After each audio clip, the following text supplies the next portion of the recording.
Oi pessoal, estamos aqui de volta. Vamos aqui retomar algumas das discussões que a gente já tem desenvolvido até aqui, porque em alguns momentos uma ou outra coisa que a gente vai falando aqui vai provocando perguntas, dúvidas, problemas, e o melhor mesmo é continuar desenrolando esses nós, esses novelos, não é? Aqui mesmo nesse nosso vídeo. Eu queria levantar aqui, agradecer todas as pessoas que entraram em contato pelos diversos canais que a gente tem aí dentro da internet e perguntando sobre essa questão aí da geografia enquanto uma ciência em camadas.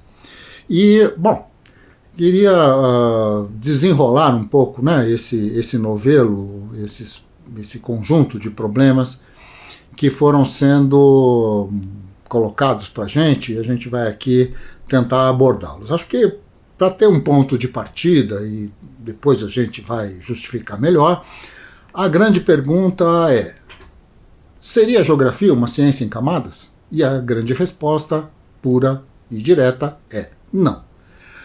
O grande problema de tudo isso é que nós temos vivido, de uma maneira ou de outra, em todos os campos do conhecimento, um conjunto de especializações, uma maneira de se processar a especialização da pesquisa e da própria prática profissional de cada um de nós, que é bastante perniciosa.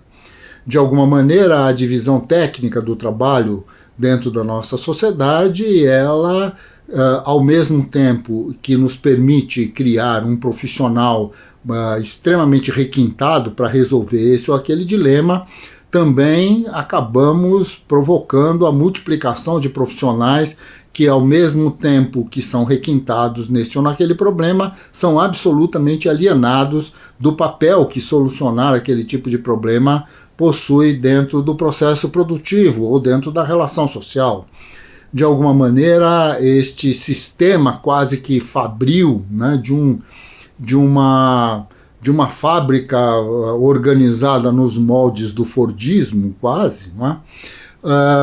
É que acaba estabelecendo para nós que somos capazes de produzir milhões de parafusos, mas não sabemos onde essas coisas são ou serão utilizadas, ou que sentido tem dentro da relação como um todo.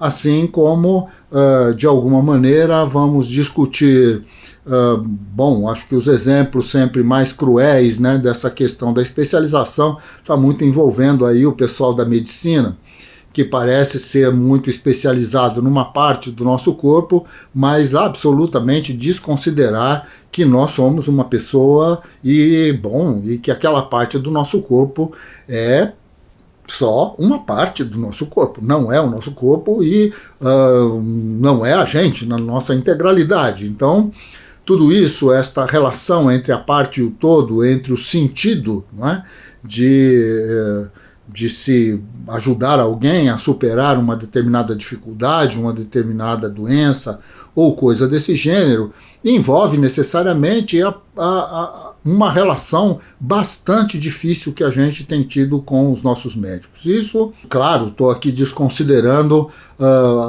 as variantes disso, né? A medicina chinesa de uma maneira geral, a questão da homeopatia, ou a antroposofia e outros tantos campos que aparecem justamente com o objetivo de ultrapassar ou de reduzir o impacto de um pensamento ou de uma medicina muito voltada a se entender aquele pedaço, aquela parte, aquela especialidade.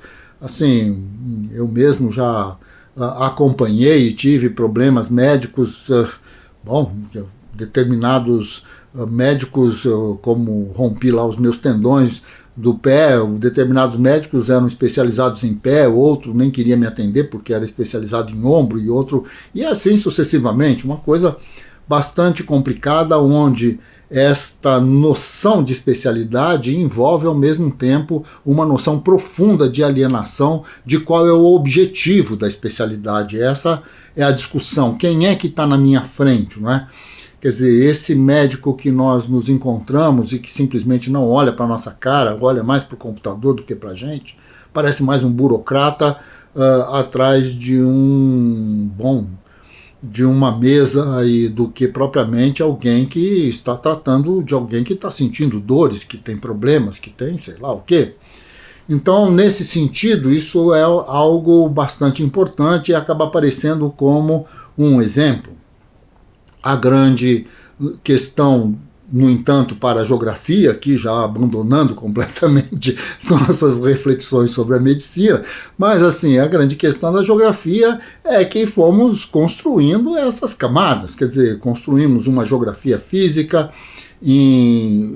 diferenciada da geografia humana, mesmo que Lablache tenha escrito com todas as letras que a geografia humana seria o mais novo ramo da grande árvore da geografia e tudo mais. Essa noção de árvore é uma discussão para outro momento, mas de qualquer forma o grande nó de tudo isso é que aparentemente estamos invadindo o campo dos outros, né? Quer dizer, existe gente na sociologia que acha que a geografia é uma invasora, existe gente na antropologia que acha a mesma coisa, na história, na geologia e assim por diante. Desconsiderando o fato que, do ponto de vista histórico, tanto a geologia quanto a antropologia, quanto a sociologia, nascem exatamente do berço da geografia. Mas, também vamos deixar esse impasse para outro dia. O nosso problema é que, dentro da geografia, principalmente em função da maneira como ela se insere na Universidade Francesa, ela vem em busca dessa noção, dessa dimensão, não é, de se reconhecer como ciência nos parâmetros que o conhecimento científico e acadêmico francês do final do século XIX e no transcorrer do século XX vai se constituir. Então, a ideia de se especializar, a ideia, em primeiro lugar, de que as relações com a natureza são mais científicas do que as relações com a sociedade, esse tipo de coisa. Então, é muito mais cientista, um geógrafo voltado para a climatologia, para a geomorfologia, para a hidrologia ou hidrografia, ou algo parecido com isso, para a pedologia, do que o geógrafo que se preocupa com população, com o urbano, com o agrário. Então, esta noção do que é ciência, do que é importante para a universidade, de que tipo de coisa efetivamente vai dar o status de cientista para alguém, já é em si mesmo um problema, não é, a ser resolvido. O outro lado é esta luta corporativa que acontece na universidade.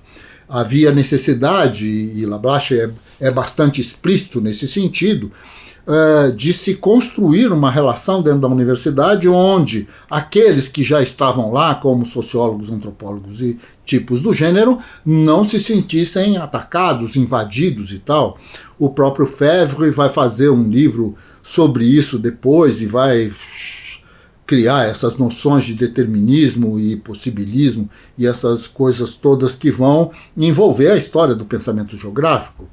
Mas uma questão fundamental é justamente esta ideia de que esta especialização, associada principalmente a uma dimensão da natureza, criaria então um estatuto, um status de ciência que a geografia, a chamada geografia humana, não teria. O livro de Lablache sobre a geografia humana é uma tentativa extremamente importante. Demartoni vai tentar um pouco isso também, mas assim, de alguma maneira é uma tentativa de estabelecer que discutir a sociedade também tem seu caráter científico, né? Às vezes isso aparece assim, lendo textos, esses textos mais clássicos, isso aparece quase que como uma concessão. A ideia de geografia humana ser o ramo, o último ramo, o mais bom desta árvore toda, parece, alguma coisa que nasceu depois, muito infantil, na verdade, e que precisa amadurecer para virar, de fato, um campo do conhecimento científico. E isto tudo dentro de uma estrutura absolutamente fragmentária. Não vou aqui ficar como normalmente se faz, responsabilizando o Descartes por essas coisas, mas assim, de alguma maneira, a própria divisão técnica do trabalho dentro do capitalismo, ela incorpora de alguma maneira esse tipo de alienação. E essa alienação vai aparecer na universidade, vai aparecer na fragmentação do conhecimento, na ideia do que é ciência e do que não é ciência, de quem é que é o especialista e qual é o papel do especialista. E isso não se expressa só na geografia, já falamos da medicina, mas, bom, é algo que se generaliza enquanto um formato da ideia de ciência numa parte considerável do que se produziu no século XX. Então, o nosso ponto de partida, quando estamos aqui tentando identificar os problemas e as dificuldades, né, e os avanços que se tem dentro da discussão do pensamento geográfico, o fundamento mesmo é retomar a pergunta e retomar a resposta.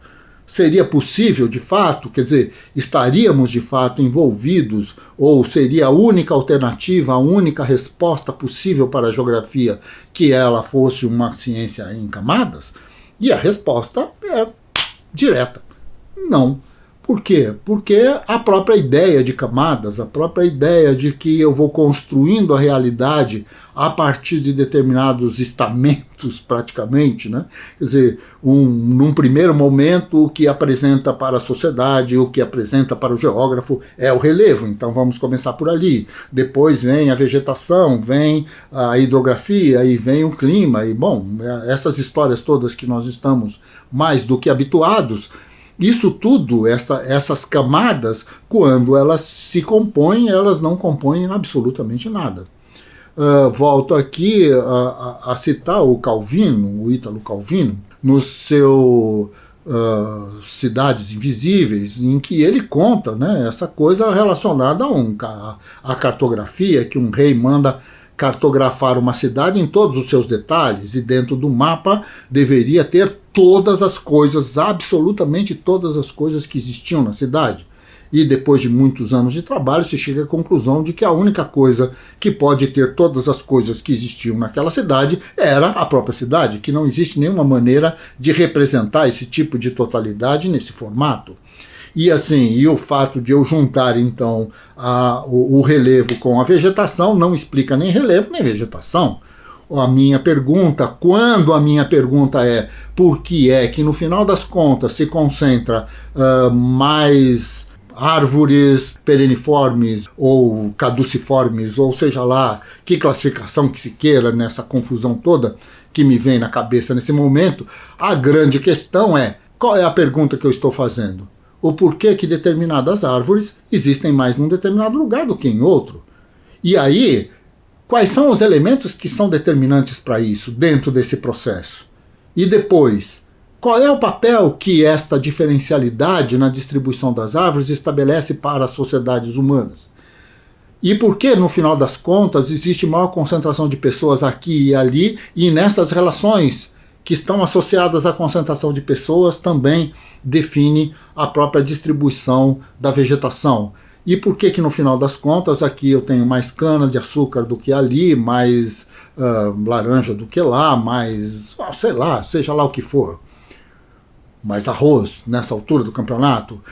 E assim, nesse sentido todo, é que este caráter distributivo, então, vai colocar para a gente perguntas. E essas perguntas não são geomorfológicas, climatológicas ou qualquer coisa que o valha. Elas são perguntas da realidade. E nós precisamos de conhecimentos geomorfológicos para respondê-las, sem dúvida. Isto é outra questão. Isto é outra questão. Nós precisamos de discutir a pedologia para resolver alguns dilemas da geografia? Não tem a menor dúvida. Nós precisamos saber das questões climáticas? Mas não vamos nem discutir isso, vamos deixar isso como fava contada. Da mesma maneira como precisamos minimamente saber cartografia para poder sistematizar os elementos fundantes desses processos topológicos. Quanto a isso, não há discussão possível. A grande questão para nós é que nós não podemos fazer questões que tenham a geomorfologia como ponto de partida e de chegada, ou a climatologia como ponto de chegada e de partida. Nós não somos Bom, esse não é o nosso problema. O nosso problema é saber por que chove mais aqui, chove menos ali, e em que medida esta diferença entre esses porquês se estabelece a partir de que tipo de relação. E esse tipo de relação tem a ver com o relevo, tem a ver com a formação urbana, tem a ver com as plantações, tem a ver com seja lá o que for. Mas a pergunta é, por que chove mais aqui do que ali? Por que eu tenho maior concentração de cidades no Brasil, no Sudeste e Sul, e na planície costeira nordestina, do que tenho na Amazônia ou tenho no Centro-Oeste? Por quê? Que pergunta é essa? E nesse sentido, então, é que nós precisamos resolver questões, levantar dados e a pesquisa, porque nós precisamos responder o problema da localização. O processo de urbanização não é um processo exclusivamente de formação de cidades grandes, médias e pequenas. Mas o papel da localização de cada uma delas na construção da urbanidade. Nesse sentido, é que a ideia de localização faz, digamos assim, faz a diferença entre uma questão colocada por um sociólogo, a questão colocada por um antropólogo e a questão colocada por um geógrafo. Nós não estamos discutindo 2, 3, 4, 5 mundos. Vou repetir isso, não precisamos discutir tantos mundos, até porque eles não existem. O que nós precisamos é a especificidade da nossa pergunta, do nosso questionamento e da maneira como nós abordamos e buscamos respostas. Portanto, o problema do método está no objetivo do sujeito que busca respostas dentro de um campo do conhecimento. Este sujeito precisa saber o que ele quer saber, para que ele possa ir em busca de respostas. Determinadas perguntas não nos resolvem. Eu não preciso e não posso confundir e nem afirmar que determinados temas são geografia ou são eminentemente geográficos. Discutir cidade não é uma questão geográfica. Cidade é a cidade. Discutir geograficamente a cidade é uma questão geográfica. Discutir população não é geografia. Discutir geograficamente a distribuição da população faz com que o meu discurso tenha um caráter geográfico, porque a população é simplesmente a população. E como diria o Marx, se ela não se resolve do ponto de vista da construção conceitual, ela é vazia de significado e não tem materialidade nenhuma. Discutir o Estado? Essa é uma questão extremamente importante, mas não necessariamente a pergunta é geográfica. Se eu quero discutir a questão distributiva, a posição, isto é, a distribuição dessas territorialidades, da existência dos países, aí sim, aí eu comecei a fazer geografia, mas não necessariamente discutir o Estado é geografia, discutir a cidade é geografia, ou discutir a produção agrícola é geografia. Pode ser economia, pode ser física, pode ser química, pode ser qualquer outra coisa. O problema está na minha pergunta. E é a minha pergunta que estabelece, então, este percurso entre o conjunto de elementos que são definidores do processo que eu quero desvendar. Sem isso, não tem ciência. Sem isso, não tem geografia. O que tem é um emaranhado de dados. É propaganda. É metafísica. É falar de um mundo que não existe. Bem, continuemos. Vamos continuando, vamos conversando. Até mais, um abraço a todos, a todas.